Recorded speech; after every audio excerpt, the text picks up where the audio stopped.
that things, with inflation, things keep on getting more expensive, right? So it feels like we're in a rat race more than ever before.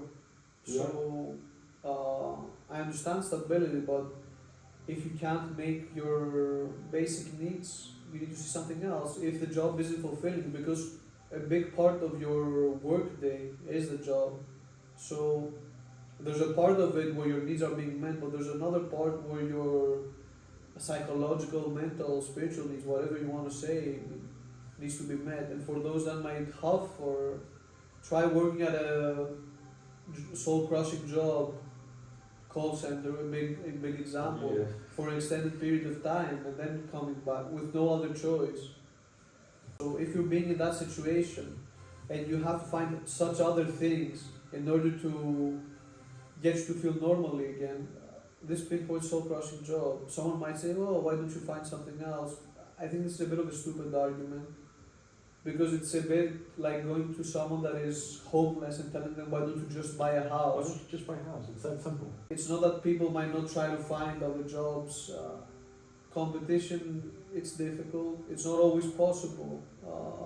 Sometimes you just need to get through the month or have something to have your own money to spend. No one would remain in that job if they had something a lot better to do, right? They might not have some personal influence, but there's also a lot of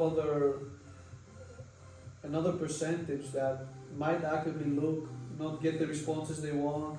So this is why I'm saying this is a bit of a stupid argument. Go through soul-crushing interviews. Yeah, and it's again, it goes back to what we mentioned before, that you open up social media and everyone wants to sell you something, everyone tells you what you're doing is wrong.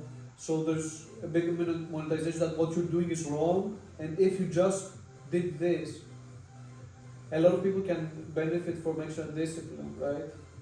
But sometimes things aren't fair, aren't going your ways. If we take a very basic example, and there are 1,000 available positions in a country, but 3,000 people looking for work, the fact that there will be 2,000 people that won't be able to find a job, right? What I'm saying is that it's not just a matter of just hard work or discipline.